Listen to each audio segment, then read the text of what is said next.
म्हणजे 2010ला ते तिथं त्यावेळी गाई चोरायचे आणि त्याचा सप्लाय जो आहे तो युपीत व्हायचा, बांगलादेशला सप्लाय व्हायचा. BSFच्या म्हणजे वाघा बॉर्डरमधनं गाडी जायची आणि ती पाकिस्तान बांगलादेशला ही जी जनावरं आहेत ती सप्लाय केली जायची. ती जी गाडी आहे त्या गाडीच्या खाली ते रक्ताचं पाणी पडण्यासाठी एक टाकी बनवली गाडीच्या खाली. त्या टाकीत ते पाणी जातं, ते पडताना सुद्धा दिसत नाही.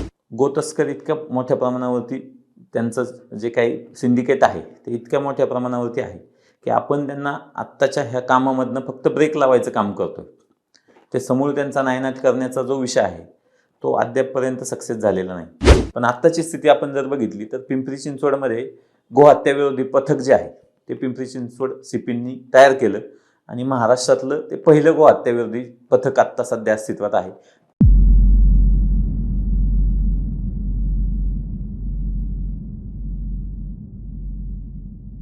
नमस्कार, मी advocate Nilesh Balasaheb Andhale, animal welfare officer appointed by Bombay high court committee. Black zip present thought media या कार्यक्रमामध्ये या ठिकाणी आज मी बोलण्यासाठी आलेलो आहे. आणि मी सर्वप्रथम ब्लॅक झिप यूट्यूब चॅनलचं या ठिकाणी आभार मानतो की आज गोहत्या गोसंरक्षण या विषयावरती बोलण्याची मला या ठिकाणी संधी दिलीत. सर्वप्रथम या विषयामध्ये जाताना आपल्याला एक 10-20 वर्षापूर्वीच्या परिस्थितीचा विचार करावा लागेल. ज्यावेळी ही मूवमेंट सुरू झाली तसं ह्या मूवमेंटचा इतिहास जो आहे तो छत्रपती शिवाजी महाराजांपासून आहे. आपल्या सगळ्यांना माहिती असेल की छत्रपती शिवाजी महाराज यांच्यासमोर ज्यावेळी गोहत्या होत होती त्यावेळी त्यांनी कसायचा हात कापलेला फोटो जो आहे आपल्या सगळीकडे आता दिसतो की कसायचा हात शिवाजी महाराजांनी कापलेला होता. आणि तो इतिहास ज्यावेळी आपण पुढं नेतो त्यावेळी ती गोहत्या त्या शिवकाळात सुद्धा सुरू होती आणि आज सुद्धा सुरू आहे. त्या गोहत्येच्या संदर्भात आपण विचार करायला गेलो तर एक 20-25 वर्षापूर्वीची आपण परिस्थिती बघितली तर त्यावेळी ही मूवमेंट जी होती तिला कुठलाही कायदेशीर बेस नव्हता. 1960 पासून हा कायदा ॲनिमलच्या संदर्भात अस्तित्वात आहे. मेनका गांधी यांचं ह्या कायद्यामध्ये महत्त्वाचं योगदान राहिलेलं आहे. मेनका गांधींनी याच्या संबंधितले कायदे होण्यासाठी, जसं घटनेमध्ये सुद्धा महत्त्वाचा बदल होण्यासाठी मेनका गांधींचं योगदान राहिलं तसंच या कायद्यांच्या बाबतीत सुद्धा त्यांचं महत्त्वाचं योगदान राहिलं. 1960चा जो आहे ॲनिमल प्रिझर्वेशन ॲक्ट जो आहे तो या ठिकाणी अस्तित्वात होता. त्याला क्रुएल्टी ॲक्ट आपण म्हणतो, म्हणजे प्राण्यांच्या संबंधित ज्या हिंसा होतात ते त्यांच्या संबंधित काही बाबी होतात ते त्या बाबतीतला तो कायदा होता. त्यानंतर महाराष्ट्र शासन किंवा महाराष्ट्राच्या बाबतीत आपण जर विचार करायचा झाला तर महाराष्ट्रामध्ये असा स्पेसिफिक कुठलाही कायदा अस्तित्वात नव्हता. तो कायदा अस्तित्वात येण्यासाठी अनेक दिवसांची मागणी होती. नंतरच्या काळामध्ये ॲनिमल प्रिझर्वेशन ॲक्ट 1976 जो आहे तो अस्तित्वात आला. तो 76चा कायदा जर बघितला आपण तर त्या कायद्यामध्ये खूप मोठ्या तरतुदी नव्हत्या. म्हणजे गोहत्या करणारा जो आहे तो लगेच जामिनावरती सुटून जायचा. शिक्षेची तरतूद मोठ्या प्रमाणावरती त्या कायद्यामध्ये नव्हती. पुढच्या काळामध्ये झालं असं की त्या कायद्यामध्ये बदल व्हावेत अशी अनेक प्राणीप्रेमींची, गोरक्षकांची मागणी होती. तसेच सर्वसामान्य लोकांची देखील मागणी होती. त्या संदर्भात अनेक आंदोलनं झाली. 95 साली या कायद्यामध्ये बदल झाला आणि तो बदल जो आहे तो अस्तित्वात येण्यासाठी 95 ते 2015 थांबावं लागलं. कारण मधल्या काळामधलं जे शासन होतं त्या शासनाने याबाबत कुठलाही निर्णय घेतला नाही. 2015ला हा कायदा खऱ्या अर्थानं अस्तित्वात आला आणि 4/3/2015 पासून या कायद्याची अंमलबजावणी सुरू झाली. या कायद्यामध्ये गोवंश म्हणजे गायीचा जो वंश आहे त्या वंशाला संरक्षण दिलेलं होतं. त्याची कत्तल जी आहे त्याची विक्री, कत्तलीसाठीची विक्री जी आहे ती प्रोहिबिटेड केलेली होती. त्याची संपूर्ण बंदी त्याला घातलेली होती. मग त्याच्यामध्ये शेड्यूलमध्ये म्हैस आणि म्हशीचे पारडूसुद्धा घेतलेलं होतं. त्याच्यामध्ये उत्पादक म्हशी ज्या आहेत त्यांच्या कत्तलीला बंदी घातलेली होती आणि अनुत्पादक ज्या म्हशी आहेत त्यांना with the permission of animal जे ऑफिसर आहेत त्यांच्या परमिशनने त्यांना परवानगी दिलेली होती. पण हा कायदा अस्तित्वात येण्यामधला जर काळ आपण बघितला तर ह्या 20 वर्षामध्ये 20 वर्षापूर्वी ज्यावेळी आम्ही हे काम करायचो त्यावेळीची स्थिती अशी होती की पोलीस स्टेशनला गेल्यानंतर तो पोलीस अधिकारी पहिलं विचारायचा की तुम्हाला अधिकार कोणी दिला हे संरक्षण करण्याचा? कायद्यात कुठे अधिकार आहे तुम्हाला? तुम्ही कोणाच्या परवानगीने ह्या गाड्या अडवताय किंवा हे सगळं काम करताय?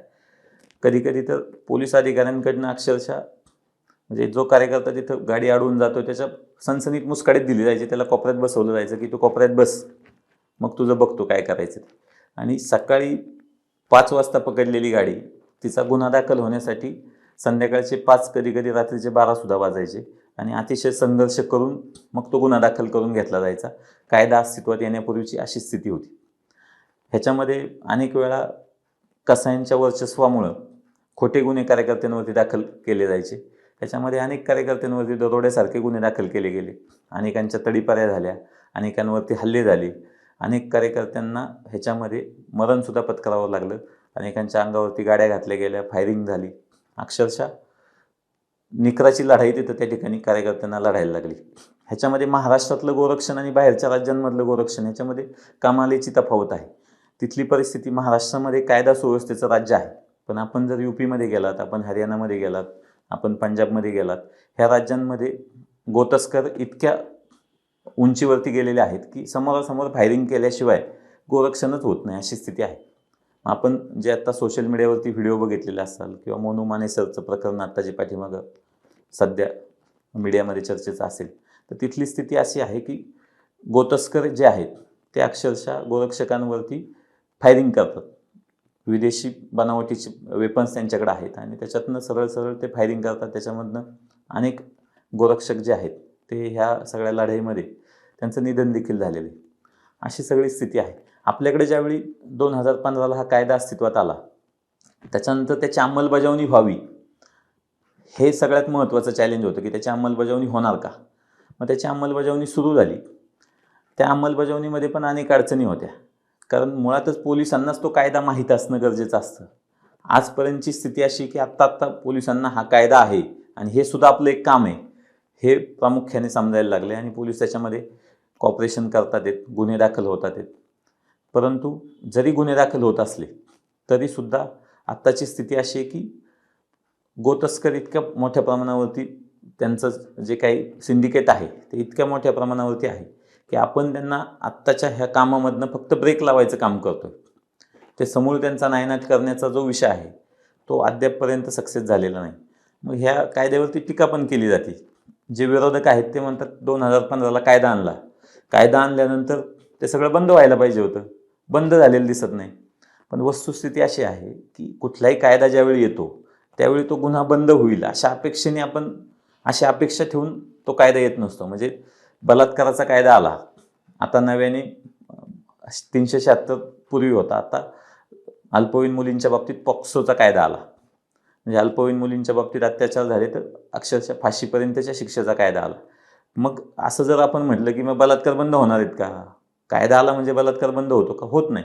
मात्र जो चुकीचा व्यक्ती आहे त्याला त्याच्यामध्ये शिक्षा ही होत असते आणि त्या शिक्षेच्या भीतीने गुन्हेगारीवरती कंट्रोल करता येऊ शकतं आणि त्याच्यासाठी हे सगळे कायदे येत असतात.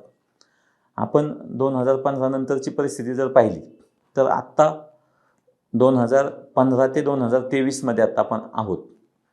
या मधल्या कालखंडामध्ये कायद्यामध्ये आमूलाग्र बदल होत गेले.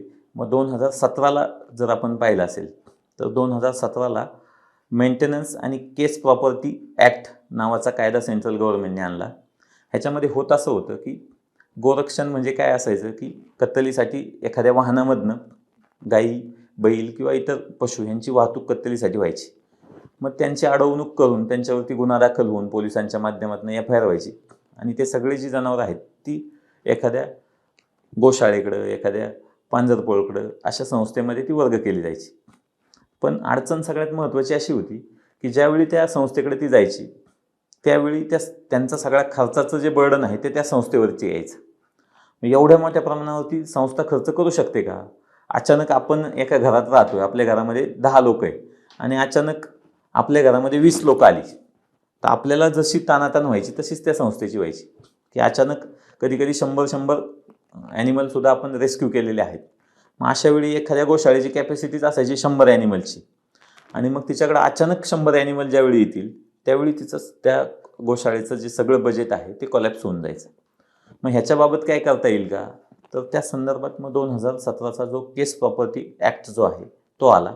त्याच्यामध्ये तरतूद अशी केलेली आहे की जसं नवऱ्याने एखाद्या बायकोला सोडलं की तिला मेंटेनन्स द्यायला लागतो, तसंच जो कोणी गायींची कत्तलीसाठी विक्री करील, त्याच्यात एजंट म्हणून काम करील, त्याचा वाहन चालक म्हणून वाहन चालवेल, त्याचा गाडी मालक म्हणून गाडी ह्या सगळ्या गुन्ह्यासाठी देईल आणि कत्तलीसाठी कसाई म्हणून काम करेल. ह्या सगळ्यांची जॉईंटली आणि सेव्हरली लायबिलिटी आहे की त्यांनी त्याच्या गायी जोपर्यंत केस चालू आहे तोपर्यंत त्यांचा जो मेंटेनन्स आहे हा 200 रुपये प्रति दिवस प्रति पशु, म्हणजे एका गायीला 200 रुपयाप्रमाणे त्यांनी मेंटेनन्स द्यायचा. असा कायदा 17ला आला आणि त्याची अंमलबजावणी आत्ता 20पासनं प्रामुख्याने आपल्या राज्यामध्ये किंवा सगळीकडे देशभरामध्ये सुरू झाली. माझ्यासारखा मी जेव्हा वकिलीमध्ये काम करतो त्यावेळी मी अनेक वेळा विचार करायचो की गोशाळेला आपण आपल्या पातळीवरती मदत केली पाहिजे. पण माझ्यासारखा कार्यकर्ता ज्यावेळी मदत करण्याची भावना व्यक्त करायचा किंवा मदतीचा प्रयत्न करायचा तेव्हा खूप मोठ्या प्रमाणावरती आपलं कुटुंब, आपला व्यवसाय बघून खूप मोठ्या प्रमाणावरती मला मदत करता येत नव्हती. पण हा कायदा जेव्हापासून अस्तित्वात आला त्याच्यानंतर ह्या कायद्यावरती काम करून आपण गोशाळेला मदत करू शकतो हे माझ्या लक्षात आल्यानंतर आत्तापर्यंत कसायांकडनं किंवा जे ह्या सगळ्या सिंडिकेटमध्ये इन्व्हॉल्व आहेत ह्या सगळ्यांकडनं आत्तापर्यंत 15 लाख रुपयापर्यंतची रक्कम जी आहे ती गोशाळेंना आपण कायद्याच्या माध्यमातून वसूल करून दिली आणि याचा मला अभिमान वाटतो. आणि मी सगळ्या वकिलांना या व्हिडिओच्या माध्यमातून विनंती करतो की आपण देशामध्ये, राज्यामध्ये जिथं जिथं असाल, जिथं जिथं काम करत असाल तर आपण सुद्धा गोशाळेला ह्या माध्यमातून मदत करू शकतो. वेगवेगळ्या माध्यमातून गोशाळांना मदत केलीच पाहिजे, त्याच्याबद्दल काही शंका नाही. मात्र हा जो कायदा आहे ह्या कायद्याच्या माध्यमातून जी गोशाळेला मदत होईल ती आपण आपल्या वैयक्तिक पातळीवरती करू शकत नाही, इतक्या मोठ्या प्रमाणावरती ती मदत असणार आहे. 2015पासून हा कायदा अस्तित्वात आला. त्याच्यानंतरची स्थिती आपण जर बघितली तर आपण पिंपरी चिंचवड शहरामध्ये जर पाहिलं तर पूर्वी इथं रस्त्यावरती गायी फिरायच्या सगळ्या. ते सोडलेल्या गायी असायच्या, त्या नगरपालिकेच्या हद्दीत जिथं जिथं चारा मिळेल त्या खायच्या किंवा लोक त्यांना भाकरी वगैरे उरलेलं अन्न द्यायचे, त्याच्यावरती त्यांची उपजीविका चालायची. पण या इन बिटवीन काय झालं, भिवंडी असेल, कुर्ला असेल ह्या भागातली एक टोळी ॲक्टिव्ह झाली आणि त्या टोळीने काय केलं की ही जी नगरपालिका हद्दीत जी जनावरं फिरतात हे फक्त पिंपरी चिंचवड नाही तर मग अगदी लोणावळ्यापर्यंत ती टोळी आणि मुंबईपर्यंत काम करायची. मालेगावपर्यंत सुद्धा त्यांचे सगळे काही लागेबंदे आहेत ते निष्पन्न झाले. तर ह्या टोळीने काय केलं, ही जी जनावरं रात्रीच्या वेळी गाई बैल फिरायचे ह्यांना आमिष द्यायचं, खायचं काहीतरी त्यांना खायला घेऊन जायचं, ती जनावरं जवळ यायची. त्याचे CCTV फुटेजेस सुद्धा आपल्याला मिळाले आणि त्यांना इंजेक्शन देऊन स्कॉर्पिओ, इनोवा अशा गाड्यांमध्ये शीत काढून त्या गायी त्याच्यामध्ये भरल्या जायच्या आणि कत्तलीसाठी ते न्यायचे. अनेक दिवस हे सगळे काही सापडत नव्हते. पण इन बिटवीन काय झालं, ज्या स्कॉर्पिओमधनं ते सगळे ही वाहतूक करत होते ती स्कॉर्पिओ मिळून आणि दिघी पोलीस स्टेशनला गुन्हा दाखल झाला आणि त्याच्या अनुषंगाने पुढं तपास झाला. त्या तपासामध्ये ती टोळी सापडली आणि असे 27 गुन्हे जे आहेत राज्यभरामध्ये त्यांनी केलेले ते उघडकीस झाले आणि आपल्या राज्यातला गोहत्या करणाऱ्यांवरती पहिला मोक्का जो आहे तो पिंपरी चिंचवड सिटीमध्ये लागला. त्याच्यासाठी आपल्या अनेक कार्यकर्त्यांचं योगदान आहे की त्यांनी त्याच्यामध्ये पाठपुरावा केला. ते सगळी टोळीचं जे सिंडिकेट आहे ते ओपन केलं. तर पहिला मोक्का आपल्या पिंपरी चिंचवड CPंनी जो आहे तो लावला. तर मी खरंच पोलीस प्रशासनाचं अभिनंदन करतो की त्यांनी ही मोक्याची कारवाई या ठिकाणी केली. त्यामुळे ही सगळी जी टोळी ती गजाआड जाऊ शकली. दुसरी महत्त्वाची गोष्ट आत्ता झाली की पूर्वी पोलीस म्हणजे ह्या भूमिकेवरती आलेले नव्हते की हा आपला कामाचा भाग आहे, जसं मी अगोदर सांगितलं. पण आत्ताची स्थिती आपण जर बघितली तर पिंपरी चिंचवडमध्ये गोहत्याविरोधी पथक जे आहे ते पिंपरी चिंचवड CPंनी तयार केलं आणि महाराष्ट्रातलं ते पहिलं गोहत्याविरोधी पथक आत्ता सध्या अस्तित्वात आहे. पूर्वी असा प्रयोग मालेगावला झालेला होता. मालेगावमध्ये गोहत्याविरोधी पथक इंदिरा गांधींच्या काळामध्ये अशी स्थिती निर्माण झालेली होती आणि त्यावेळी ते पथक निर्माण झालं. त्याची पुनरावृत्ती जी आहे ती पिंपरी चिंचवडमध्ये आत्ता झाली आणि आत्ता मोठ्या प्रमाणावरती स्टाफ जो आहे तो ह्याच्यासाठी रिक्रूट केला गेला आणि अनेक गुन्हे जे आहेत ते निष्पन्न केले गेले. यापूर्वीचे जे आरोपी मिळून आलेले नव्हते, फरार होते, ते आरोपी सुद्धा अटक केले गेले. तर पोलिसांची सुद्धा भूमिका ह्याच्यामध्ये ही महत्त्वाची राहिलेली आहे आणि पोलिसांची भूमिका ज्यावेळी महत्त्वाची असते, आपल्याकडे असं म्हणतात की पोलिसांनी जर ठरवलं तर सुईसुद्धा चोरीला जाऊ शकत नाही. तर पोलिसांनी खरोखर ज्यावेळी भूमिका घेतात पोलीस, त्यावेळी कुठल्याही गुन्हेगाराला नामशेष केल्याशिवाय ते राहत नाहीत आणि त्याचं हे उत्तम उदाहरण आहे. ह्याच्यामध्ये बऱ्याच जणांना असा संशय आहे की ही सगळी जी वाहनं आहेत ही अगदी कांद्याच्या गोणी लावून, कधी कधी टॉमॅटोची कॅरेट लावून मग त्याच्या पाठीमागं जिवंत जनावरं घेऊन चाललेलं असतात किंवा बीप जे आहे ते बीप तर काही काळायचा संबंधच येत नाही, कारण ते बीप अगदी म्हणजे कट करून त्याच्यात बर्फ वगैरे लावून गाड्यांमध्ये टाकलेलं असतं. आत्ता म्हणजे आपण अगदी स्कॉर्पिओ असतील, फॉर्च्युनर असतील, इनोवा असतील ह्या सगळ्या गाड्यांमध्ये जिवंत जनावरं सुद्धा पकडलेली आहेत आणि बीप सुद्धा पकडले. आत्ता परवाची आळंदीची कारवाई, तिथं 1 टन बीफ आळंदी पोलीस स्टेशनला जे आहे ते जप्त झाले. तर बऱ्याच जणांना हा प्रश्न पडतो की ह्यांना कसं कळतं, पोलिसांना कळत नाही, बाकी कोणाला कळत नाही, ह्यांना कसं कळतं की ही जी गाडी आहे ह्याच्यातनं ही जनावरं कत्तलीला जाणार आहेत, ह्याच्यामधनं बीफ सप्लाय होणार आहे. तर जशी पूर्वी शिवाजी महाराजांची गुप्तचर यंत्रणा होती की बहिर्जी नाईक त्याचे प्रमुख होते आणि ती यंत्रणा पॅरलली काम करायची आणि ज्याच्यामुळे शिवाजी महाराजांना स्वराज्य निर्मितीमध्ये शिवाजी महाराज जे आहेत ते पुढचं एक पाऊल गाठू शकले, तशी जी यंत्रणा आहे ती या मुवमेंटमध्ये काम करणाऱ्या कार्यकर्त्यांची आहे.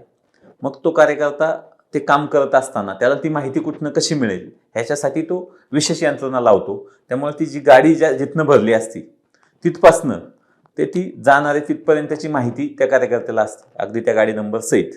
आणि त्या पॅरलल यंत्रणेमुळेच हे जे काय आत्ता आपण ब्रेक लावू शकलो ह्या सगळ्या बाबीत, तर ती यंत्रणा सगळ्यात महत्त्वाची. आणि ती गुप्तचर यंत्रणा कधी कधी त्यांच्यामधली लोक सुद्धा कसाईंमधली ही इन्व्हॉल्व असतात, ती माहिती देतात. त्याच्या पोटी त्यांचा काय आर्थिक लाभ सुद्धा होतो, त्या लाभापोटी काही लोभापोटी ते अशा स्वरूपाची माहिती देत असतात. आणि त्या माहितीमधनंच असे गुन्हे दाखल होऊ शकतात. कारण सध्याची स्थिती अशी झाली की त्यांनी जसं जसं कायदा स्ट्रिक्ट होत गेला तसं तसं त्यांनी कामाची पद्धत बदलली. म्हणजे पूर्वी काय व्हायचं की बीप एखाद्या गाडीमध्ये चाललं की त्याच्यातनं लाल रक्ताचं पाणी पडायचं, कारण बर्फ लावलेला असायचा. आता त्यांनी काय केलं सिस्टीम, ती जी गाडी आहे त्या गाडीच्या खाली ते रक्ताचं पाणी पडण्यासाठी एक टाकी बनवली गाडीच्या खाली. त्या टाकीत ते पाणी जातं, ते पडताना सुद्धा दिसत नाही. त्याच्यानंतर वाहनांमध्ये काय बदल केले. मग पूर्वी ही वाहनं कधी वापरली जात नव्हती की आत्तापर्यंत कुणी स्कॉर्पिओमध्ये 3 गाई 4 गाई पकडलेल्या नव्हत्या. स्कॉर्पिओ वापरायला सुरुवात केली. अक्षरशः आपण राजगुरुनगरला एकदा ओमनीमध्ये 7 वासरं पकडली. ओमनी गाडीची शीतं काढून टाकतात, त्याच्यामध्ये वासरं कोंबतात छोटी छोटी आणि ती कत्तलीसाठी नेली जातात. तर हे सिंडिकेट जे ओपन होतोय ना, त्याच्यामध्ये सगळ्यात महत्त्वाचं आहे ती गुप्तचर यंत्रणा जी आहे ती सगळ्यात मोठी भूमिका बजावत असते. मग ती जनावरं कुठनं निघालीत, त्याच्यावरती चालक कोण आहे, त्या गाडीचा नंबर काय आहे. बऱ्याच वेळा हे गाड्यांचे नंबर प्लेट सुद्धा बदलतात. तर ती गाडी ओरिजिनल जी असते ती बाजूला असते आणि नंबर प्लेट बदललेली गाडी बाजूला असते. तर ही सुद्धा माहिती जी आहे ती त्या यंत्रणेकडनं मिळते. म्हणून हे काम जे आहे ते अशा पद्धतीने चालतं. आता आपण जर बघितलं तर सर्वसामान्य लोकांना असं वाटतं की ही जी कत्तल होतीये, शेतकरी त्यांना देतो, शेतकरी त्यांना विकतो म्हणून कत्तल होती, किंवा त्यांनी पण तो प्रोपोगंडा चालवलाय, हम क्या हमसे ये वो बेचते हम खरीदते और काटते, उनको बोलो की बेचना छोड़ दे, हम काटना छोड़ देंगे. अशी जी भूमिका आहे तर ती संपूर्ण चुकीची आहे. मी देशभरामध्ये फिरलो, देशभरातलं स्थिती बघितली. पंजाबमध्ये मी 2 महिने होतो 2010-11चा कालावधीमध्ये.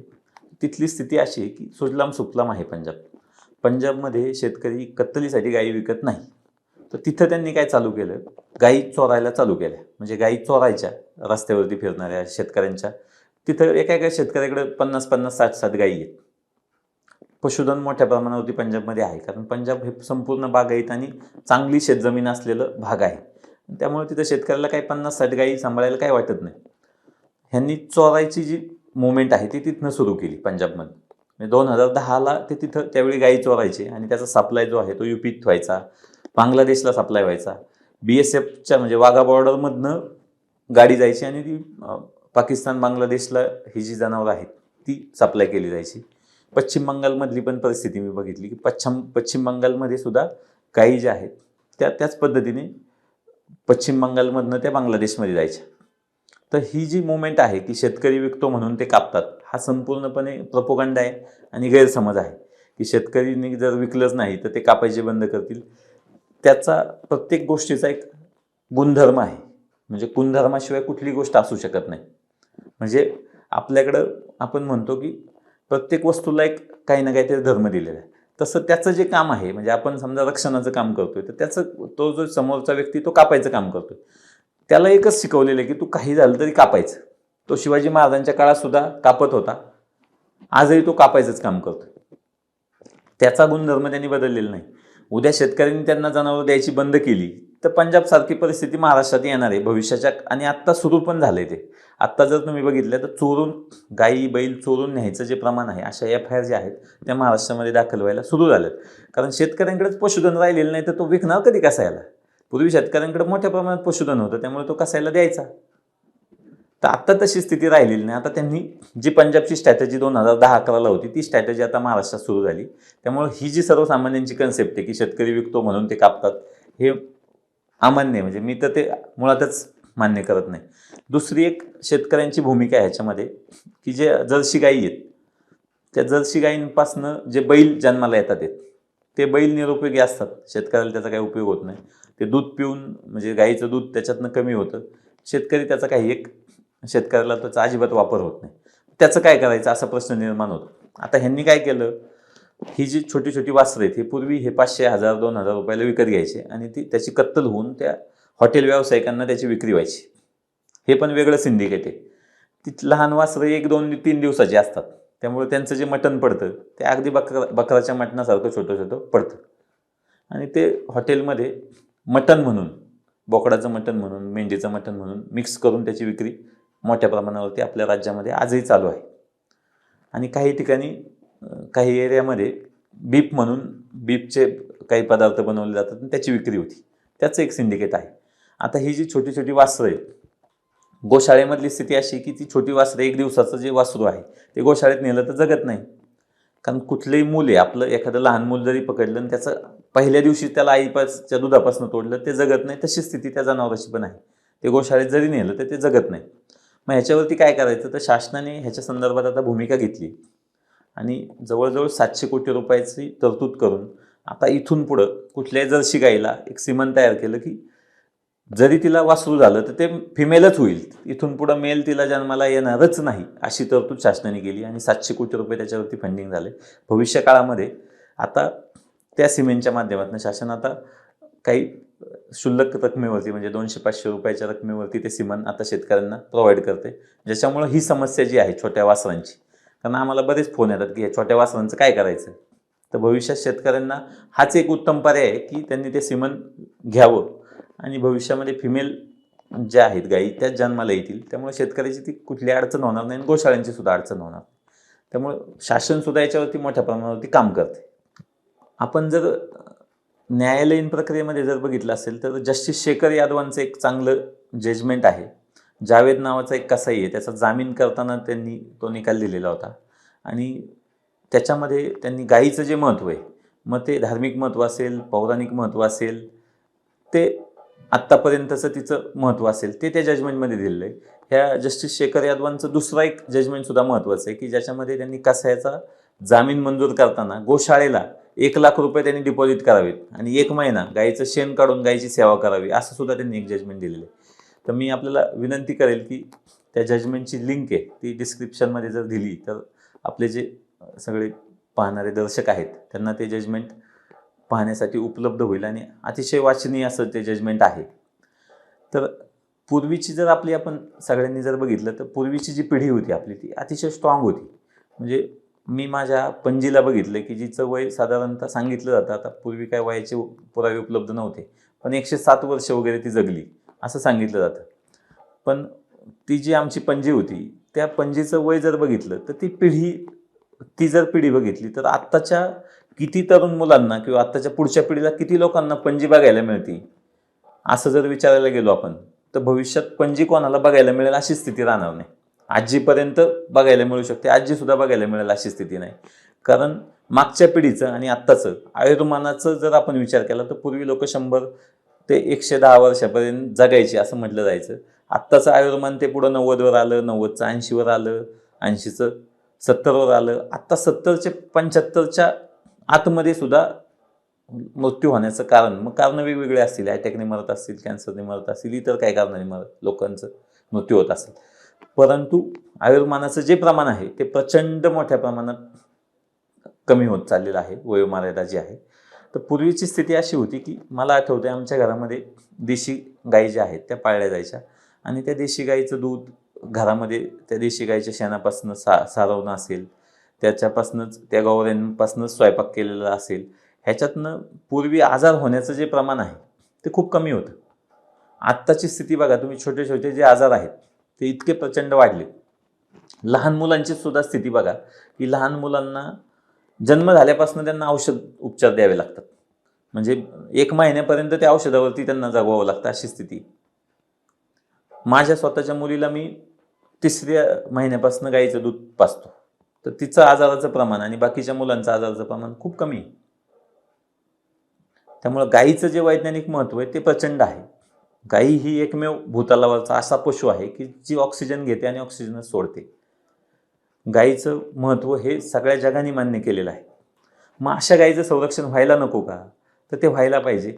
पूर्वी आपल्याकडे 54 ब्रीड ज्या आहेत त्या अस्तित्वात होत्या देशी गोवंशाच्या. आता त्या ब्रीड जर आपण बघितलं तर 20 वरती 15 वरती आल्या. आता बैलगाडा शर्यत सुरू झाली म्हणून तरी लोक देशी गोवंश पाळायला लागले, नाही तर देशी गोवंश हा नामशेष होण्याकडे चाललेला होता. अशी महाराष्ट्रातली स्थिती होती. त्यामुळे हा देशी गोवंश जो आहे तो वाचणं गरजेचं आहे. जर्सी गाईचा जर आपण विचार करायला गेलो तर जर्सी गाईचा विषय असा आहे की ती मॅनमेड आहे. म्हणजे डुक्कर आणि गाई ह्यांचं एकत्रीकरण करून तो एक पशु तयार केला गेला आहे. त्याच्यामुळे हे सगळे जे काही फीचर्स आहेत, म्हणजे देशी गाईच्या पाठीवरनं हात फिरवला तर तिच्या पाठीवरती सूर्यनाडी आहे. म्हणजे सूर्यप्रकाश घेण्याचं, म्हणजे सूर्याचा जो प्रकाश येतो तो एका ठिकाणी एकत्रित करण्याची क्षमता गाईमध्ये.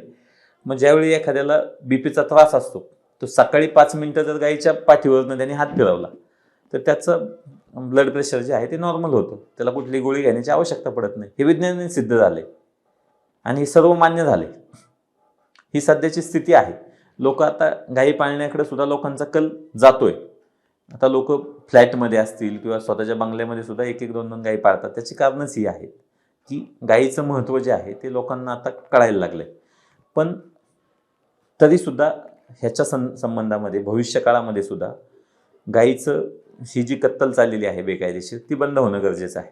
शासन स्तरावरती याला आता थोडंफार का होईना चालना मिळाली आहे. गोसेवा आयोग नुकताच स्थापन झाला आहे आपल्या राज्यामध्ये आणि शेखर मुंदडा हे त्या गोसेवा आयोगाचे अध्यक्ष आहेत. त्यांच्या अध्यक्षतेखाली आता नुकतीच मीटिंग पार पडली. त्याच्यातनं गोरक्षक असतील, ज्या गोशाळा त्यांचं संगोपन करतात त्या असतील किंवा शेतकरी असतील, ह्यांच्यासाठी विविध योजना ज्या आहेत त्या शासनाच्या माध्यमातून या ठिकाणी येणार आहेत. आणि ह्या सगळ्यावरती गोसेवा आयोग हा भविष्यातलं ह्या सगळ्या मुवमेंटचं एक फ्युचर म्हणून आम्ही सगळे त्याच्याकडे पाहतोय. यापूर्वी संरक्षणाच्या बाबतीत ॲनिमल वेलफेअर कमिटी जी आहे ती कमिटी अस्तित्वात होती किंवा आहे आत्ता.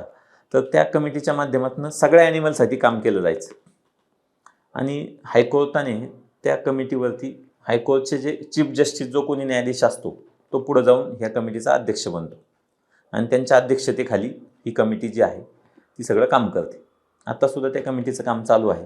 ह्याच्या माध्यमातून लिगली म्हणजे कायद्याचा वापर करून ही जी काही गोहत्या चालू आहे किंवा प्राण्यांवरती जे अत्याचार चालू आहेत ते थांबवण्याचं काम आणि लॉचं जे इम्प्लिमेंटेशन, हे जे कायदे अस्तित्वात आहे त्याचं इम्प्लिमेंटेशनचं काम सुरू आहे. गोसेवा आयोगाच्या माध्यमातून ह्या गायींचं भविष्यातलं संगोपन ह्याची एक पुढची दिशा जी काय आहे ती देण्याचं काम या ठिकाणी सुरू आहे. मला या ठिकाणी विशेष सांगावंसं वाटतं की ज्यावेळी या संबंधात लिगल डिबेट होतात त्या लिगल डिबेटमध्ये अनेक वेळा असा प्रश्न उपस्थित होतो की हा सगळा गायीचा जीव किंवा एखाद्या प्राण्याचा जीव ह्याचा ज्यावेळी आपण विचार करतो त्यावेळी अशी एक डिबेट मी पाहिलेली आहे की ज्यावेळी समोर बसलेल्या न्यायाधीशांचा खाली जो वकील भांडत होता त्यांनी विचारलं की साहेब, पैशामध्ये जर एखाद्या जीवाची किंमत करता येत असेल तर तुम्ही न्यायदेवता म्हणून आम्ही तुमच्याकडे पाहतो, तुम्ही न्यायदेवता म्हणून या ठिकाणी खुर्चीवर बसलेले आहात, तुमच्या जीवाची किंमत बोला, मी तेवढी मोजायला तयार आहे, तुमचा जीव तुम्ही मला द्यायला तयार आहात का? असा ज्यावेळी प्रश्न पडतो त्यावेळी जीव हा जसा सगळ्यांचा मौलिक अधिकार आहे माणसाचा, तसा तो प्राण्यांचा पण आहे. आणि आपल्या भारताच्या राज्यघटनेमध्ये जो अनुच्छेद 48 आहे त्या 48 मध्ये प्राण्यांना संरक्षण दिलेलं आहे. तेच संरक्षण जसं माणसाला आहे, त्याला जगण्याचा अधिकार, त्याला वैचारिक स्वातंत्र्य, त्याचा बोलण्याचा अधिकार, ही जशी स्वातंत्र्य घटनेने दिली तसं प्रत्येक जीवाला जगण्याचा अधिकार सुद्धा दिलेला आहे आणि तो त्याचा मौलिक अधिकार आहे. जर तो मौलिक नसेल तर पैशात कुणी कोणाचा जीव विकत घेईल भविष्यात? मग तो जीव विकत घेता येईल का? तो फक्त मुका प्राणी आहे म्हणून त्याचा जीव घ्यायचा असं जर असेल तर तो मानवाधिकार कसा होईल? मग हे मानवाधिकाराचं उल्लंघन नाही का? तर असे सगळे प्रश्न आहेत. आणि भविष्यात ही जी मुवमेंट आहे ही मुवमेंट आपल्या या सगळं जे नेचर आहे, आपली जी ही इकोसिस्टीम सगळे आहे, ही जर चालवायची असेल तर गाय त्याच्यामधला एक महत्त्वाचा दुवा आहे. कारण गाय ही डायरेक्ट पर्यावरणाशी संबंधित आहे. तिचं धर्मामध्ये महत्त्व जे सांगितलं, आपला हिंदू धर्मच मुळात निसर्गाशी कनेक्टेड आहे. आपल्याकडं झाडांचं महत्त्व सांगितलेलं आहे, प्राण्यांचं महत्त्व सांगितलेलं आहे. आपण जी कुठली कल्याणकारी गोष्ट असेल, समाजाचं कल्याण करणारी गोष्ट असेल, तिला आपण देव मानतो. मग आपण निसर्गाचे पूजक आहोत. मग तो निसर्गामध्ये गायी सुद्धा येते. त्यामुळं गायीचं विशेष महत्त्व आहे आणि गायीचं संरक्षण संगोपन भविष्य काळामध्ये होणं गरजेचं आहे आणि पुढच्या पिढीला सुद्धा हे गायीचं महत्त्व कळणं गरजेचं आहे. कारण गायी हा विषय आपल्या सगळ्यांच्या जीविताशीच संबंधित विषय आहे असं मला या ठिकाणी वाटतं. तर आपल्या माध्यमातून मी सगळ्यांना विनंती करतो की आपल्या आपल्या पातळीवरती आपण जिथं असाल तिथं गोसेवेचं जे जे छोटं मोठं काम आपल्याला करता येईल ते प्रामाणिकपणे निष्ठेने करत राहा. ते काम आपण करणं गरजेचं आहे. ते छत्रपती शिवाजी महाराजांचं काम आहे, ते श्रीकृष्णाचं सुद्धा काम आहे. कारण श्रीकृष्णाने जी काही सगळं आत्तापर्यंत केलं ते गोसेवेतनं केलेलं आहे. भगवान शंकराचं जर आपण बघितलं तर भगवान शंकराचं नंदी जो आहे तो सुद्धा गायीचाच वंशज आहे. म्हणजे आपल्या सगळ्या देवदेवतांचा सगळा विषय हा गायीशी कनेक्टेड आहे. त्यामुळं हे आपलं धर्माचं काम म्हणून करा, प्रकृतीचं संरक्षण म्हणून करा किंवा तुम्हाला काय वाटते म्हणून करा, कुठल्याही माध्यमातून करा, पण हे काम होणं गरजेचं आहे.